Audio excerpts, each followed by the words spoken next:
Gold buyers, మీ కష్టాల్లో నమ్మకమైన మీ ఆత్మీయ నేస్తం.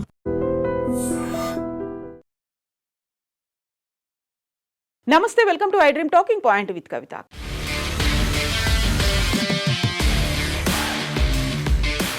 కర్ణాటక కాంగ్రెస్లో సీఎం మార్పు ఏమైనా జరగబోతోందా? సడన్గా సిద్ధరామయ్యను దించేసి ఇంకొకరు ఆ కుర్చీ ఎక్కబోతున్నారా? ఈ మాట గతం నుంచి పదే పదే వినిపిస్తూ వస్తోంది.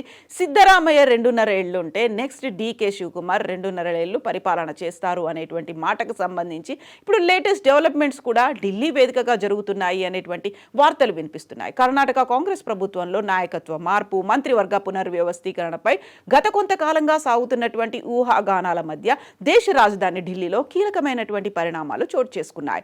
కాంగ్రెస్ అధిష్టానం పిలుపు మేరకు కర్ణాటక ముఖ్యమంత్రి సిద్ధరామయ్య, ఉప ముఖ్యమంత్రి డీకే శివకుమార్ ఢిల్లీకి చేరుకున్నారు. ఢిల్లీలో ఉన్నటువంటి 10 జన్పథ్లో పార్టీ పెద్దలతో మంతనాలు కూడా జరిగాయి. దీనికి డీకేకి పదవి దక్కుతుందా అనేటువంటి వార్తలు కూడా వినిపించాయి. అయితే దీనిపై హైకమాండ్ స్పందించింది. రాష్ట్రంలో నాయకత్వ మార్పు లేదని, సిద్ధరామయ్య సీఎంగా కొనసాగుతారని కాంగ్రెస్ హైకమాండ్ స్పష్టం చేసింది. ఢిల్లీలో జరిగినటువంటి చర్చల్లో కేవలం రాష్ట్రంలో రాజ్యసభ, ఎమ్మెల్సీ ఎన్నికల అభ్యర్థులపైనే చర్చ జరిగింది అనేది AICC general secretary KC Venugopal వెల్లడించారు. సీఎం మార్పుపై వస్తున్న వార్తలన్నీ ఊహాగానాలే అనేటువంటి మాటని స్పష్టం చేశారు కేసీ వేణుగోపాల్. అయినప్పటికీ కూడా అదే క్వశ్చన్ మార్క్ ఇప్పటికి కూడా కంటిన్యూ అవుతోంది. కర్ణాటకలో నాయకత్వ రగడ నాటకీయ మలుపు తీసుకున్నట్టుగా ఇప్పుడు విశ్లేషణలు కూడా వినిపిస్తున్నాయి. కాంగ్రెస్ అధిష్టానం ఆదేశం మేరకు ముఖ్యమంత్రి సిద్ధరామయ్య గురువారం రాజీనామా చేయబోతున్నారు అనేటువంటి వార్త. అంటే రేపు ఆయన రాజీనామా చేస్తారు. ఈ రోజు విలేకరుల సమావేశంలో ఆయన తన నిర్ణయాన్ని ప్రకటిస్తారు అనేటువంటి ఊహాగానాలతో పాటుగా విశ్లేషణలు కూడా వినిపిస్తున్నాయి. ముఖ్యమంత్రి పదవికి రాజీనామా చేసి రాజ్యసభ ద్వారా ఢిల్లీకి మకాం మార్చాలని సిద్ధరామయ్యను కాంగ్రెస్ అధిష్టానం ఆదేశించినట్టుగా సిద్ధరామయ్య ఒప్పుకోకపోయినప్పటికీ ఆ దిశగా మంతనాలు జరిగినట్టుగా చర్చల రూపంలో ఏం జరిగింది అనేది బయటకు వెల్లడించలేదు. సిద్ధరామయ్య మాత్రం ఆయన హ్యాపీగానే ఉన్నారు, డీకే శివకుమార్ కూడా సంతోషంగానే ఉన్నారు అనేటువంటి వార్తలు వచ్చాయి. హైకమాండ్ చర్చల తర్వాత నవ్వుతూ సిద్ధరామయ్య వెళ్ళిపోయారు అనేది సీఎం పదవి నుంచి తప్పుకోవాలని సిద్ధరామయ్యను రాహుల్ గాంధీ కోరినట్టుగా చెప్తున్నారు. అయితే సిద్ధరామయ్య యాక్సెప్ట్ చేశారా లేదా? సీఎం పదవికి రాజీనామా చేయడానికి సిద్ధరామయ్య నిరాకరించినట్టుగా చెప్తున్నారు. తనకు మెజారిటీ ఎమ్మెల్యేల మద్దతు ఉందని సాక్ష్యాలను కూడా సిద్ధరామయ్య అధిష్టానం ముందుంచినట్టుగా అనౌన్స్ చేశారు. సిద్ధరామయ్యకు Congress high command Rajya Sabha seat offer చేసినట్టుగా చెప్తున్నారు. అయితే సిద్ధరామయ్య కొడుకు యతీంద్రకు డిప్యూటీ సీఎం పదవి ఇస్తారని కూడా హామీ ఇచ్చినట్టుగా చెప్తున్నప్పటికీ డీకే శివకుమార్ని సీఎం చేయడానికి కాంగ్రెస్ హైకమాండ్ అన్ని ప్రయత్నాలు చేసినట్టుగా చెప్తున్నప్పటికీ కేసీ వేణుగోపాల్ మాత్రం ఇదంతా తూచ్ అంటున్నారు, కాదు అనేటువంటి మాటను చెప్తున్నారు. జాతీయ స్థాయిలో సిద్ధరామయ్యకు మరింత పెద్ద పాత్రని ఇస్తామని హామీ ఇచ్చినట్టుగా అధిష్టానం చెప్పింది అనేటువంటి వార్తలు వినిపిస్తున్నాయి. భవిష్యత్తు సవాళ్లను దృష్టిలో ఉంచుకొని రాష్ట్రంలో మార్పు తీసుకురావడం, పార్టీని, ప్రభుత్వాన్ని పునర్వ్యవస్థీకరించడం వంటి చర్యలు చేపట్టాలని యోచిస్తున్నట్టుగా కాంగ్రెస్ అధిష్టానం ముఖ్యమంత్రికి తెలియజేసినట్టుగా తెలుస్తోంది. అయితే సిద్ధరామయ్య దీనికి యాక్సెప్ట్ చేయలేదు అనేటువంటి వార్తలు కూడా వస్తున్నాయి. అధిష్టానం మాత్రం దీన్నన్నింటినీ కొట్టిపారేసింది. అధికార బదిలీ సున్నితంగా, గౌరవప్రదంగా జరగాలనే ఉద్దేశంతో సిద్ధరామయ్యకు ఒక ప్రతిపాదన ముందు పెట్టారు. ఆయన సంపూర్ణంగా ఆలోచించి డెసిషన్ తీసుకోవడానికి కొంత సమయం కూడా ఇచ్చినట్టుగా అనౌన్స్మెంట్ వస్తోంది. అయితే రాష్ట్రంలో నాయకత్వ మార్పు కోరుకుంటున్నట్టుగా పార్టీ నాయకత్వం నుండి స్పష్టమైన సంకేతాలు వెలువడ్డాయి అని చెప్పినప్పటికీ అధిష్టానం మాత్రం దీన్ని ఖండిస్తోంది.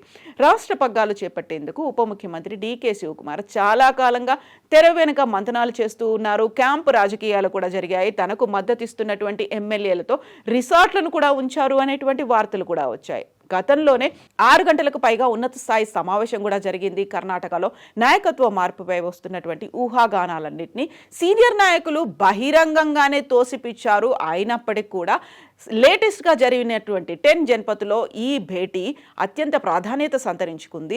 రాజ్యసభ, శాసనమండలి ఎన్నికలకు మాత్రమే కాకుండా మంత్రివర్గ పునర్వ్యవస్థీకరణ, అలాగే ముఖ్యమంత్రి మార్పుకు సంబంధించినటువంటి వార్తలు కూడా వినిపిస్తున్నాయి.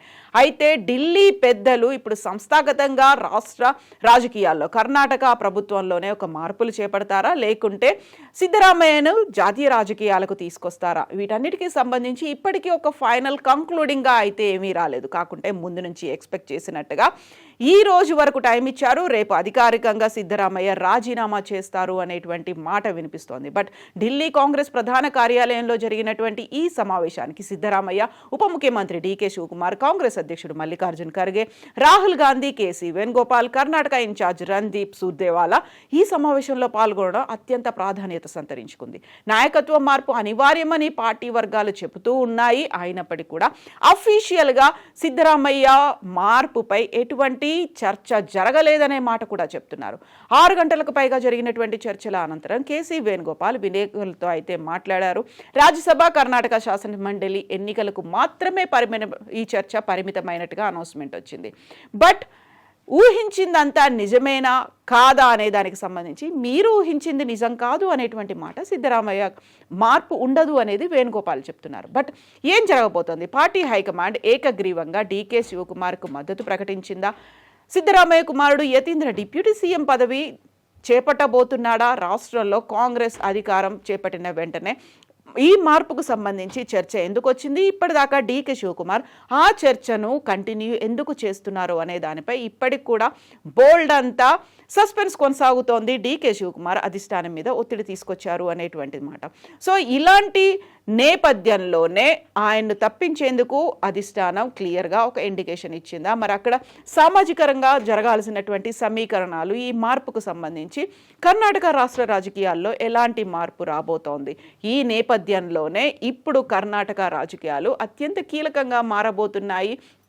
నెక్స్ట్ కర్ణాటక అని కూడా మళ్ళీ కాంగ్రెసే కైవసం చేసుకోవడానికి ఇప్పటికీ ఈ స్ట్రాటజీని కంటిన్యూ చేస్తారు అనేటువంటి మాటతో పాటుగా సిద్ధరామయ్యను మారిస్తే ఒక ఇండైరెక్ట్ ఇండికేషన్స్, ఒక నెగటివ్గా వెళ్తోంది అనేటువంటి మాట నేపథ్యంలో అధిష్టానం సిద్ధరామయ్యనే కంటిన్యూ చేస్తోందా, అదే యథాతథ స్థితిని కొనసాగిస్తుందా అనేటువంటిది అయితే ఇప్పుడు అనాలిసిస్లు కూడా వినిపిస్తున్నాయి. ఎన్నికలు నేపథ్యంలోనే డీకే వర్గీయుల నుంచి ఒత్తిడి పెరుగుతోంది కాబట్టే ఇప్పుడు నాయకత్వ మార్పు సిద్ధరామయ్యను తప్పించేందుకు అధిష్టానం నిర్ణయించింది అనేటువంటి వార్తలు కూడా వస్తున్నాయి. శివకుమార్కు ముఖ్యమంత్రి పదవిని అప్పగించడం సిద్ధరామయ్యకు అసలే ఇష్టం లేదు అనేటువంటి మాటలు. సో ముఖ్యమంత్రిగా ఎవరుంటారు అనేటువంటి మళ్ళీ ఒక question mark. KC Venugopal party అధ్యక్షుడిగా నియమించే అవకాశం ఉంది అనేది. కేసీ వేణుగోపాల్ కర్ణాటక నుంచి కాకుండా కేరళ సీఎం అవుతారని అనిపించినప్పటికీ కేరళకి సతీషన్ని పెట్టిన తర్వాత ఇప్పుడు డీకే శివకుమార్ మారుస్తారు, ముఖ్యమంత్రి అవుతారు, కేసీ వేణుగోపాల్ కర్ణాటక రాష్ట్ర అధ్యక్షుడు అవుతారు అనేటువంటి వార్తలు. సో వీటన్నిటి నేపథ్యంలో సిద్ధరామయ్య మద్దతుదారులు, డీకే శివకుమార్ మద్దతుదారులు ఒక సస్పెన్స్ అయితే కంటిన్యూ అవుతోంది. సో 2028లో జరిగేటువంటి ఎన్నికలకి ఇప్పుడు ఇదే టార్గెట్ కాబోతోంది, ఎలా ముందుకు వెళ్ళాలి అనే దానిపై. సో ఊహాగానాలు ఇవన్నిటినీ కూడా బీజేపీ ట్రోల్ ఆర్మీ తప్పుడు సమాచారం చేస్తోంది అనే మాటని ఇప్పుడు కాంగ్రెస్ ఎమ్మెల్యే బీకే హరిప్రసాద్ కూడా ఆరోపిస్తారు. అవినీతి లేదా ఇతర ఆరోపణలు వెలుగులోకి వస్తే తప్ప సిద్ధరామయ్య ముఖ్యమంత్రిగానే కొనసాగుతారు అనేటువంటి మాటని హరిప్రసాద్ చెప్తున్నారు. సిద్ధరామయ్యను ఎంపిక చేసినప్పుడు 5 ఏళ్ల పదవీ కాలానికి ఎంపిక చేశారు. అవినీతికి సంబంధించినటువంటి ఆరోపణలు ఉంటే తప్ప ఆయన్ను మార్చరు. ఇదంతా బీజేపీ ట్రోల్ ఆర్మీ చేస్తోంది, దానికి మేము స్పందించాల్సినటువంటి అవసరం లేదు అనే మాట. 77 ఏళ్ల సిద్ధరామయ్య ఇప్పటికి కొత్తగా రాజ్యసభ సభ్యుడిగా మారే అవకాశం ఎందుకు వస్తుంది అని కొట్టేసినప్పటికి కూడా ఖర్గే స్థానంతో సహా 4 రాజ్యసభ సీట్లకు ఎన్నికలు జరుగుతున్నాయి కాబట్టి ఆ ప్లేసులో సిద్ధరామయ్య వెళ్తారు, కనీసం 3 గెలుస్తాము అనేటువంటి మాట కాంగ్రెస్ పార్టీ ధీమాగా చెప్తోంది. ఖర్గేను మరోసారి నామినేట్ చేయడంతో పాటుగా డీకే శివకుమార్ సోదరుడు డీకే సురేష్ అభ్యర్థిత్వాన్ని కూడా కాంగ్రెస్ పరిశీలిస్తున్నట్టు తెలుస్తోంది. ఒక మహిళకు లేకుంటే ఓబీసీ అభ్యర్థికి కూడా రాజ్యసభ సభ్యులుగా చేయాలి అని కాంగ్రెస్ పార్టీ అధిష్టానం యోచిస్తోంది. మరి మీరేమనుకున్నారు? సిద్ధరామయ్యే కంటిన్యూ అవుతారా? డీకే శివకుమార్ సీఎంగా అవబోతున్నారా? లేకపోతే సిద్ధరామయ్య రాజ్యసభ సభ్యుడు అవుతారా? నాయకత్వ మార్పు ఉండబోతోందా? కేవలం మంత్రివర్గ పునర్వ్యవస్థీకరణే జరగబోతోందా? మీరేమనుకుంటున్నారో కామెంట్స్ రూపంలో తెలియజేయండి.